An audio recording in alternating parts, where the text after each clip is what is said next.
hate this game, I'm wondering why I play it at all.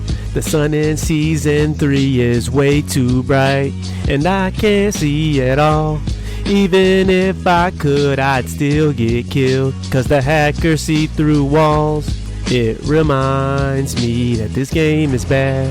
This game is bad. Dear Activision, I wrote you, but you still ain't calling. I left my Twitter, my IG, and my TikTok at the bottom. The community is fed up. Warzone's got a big problem.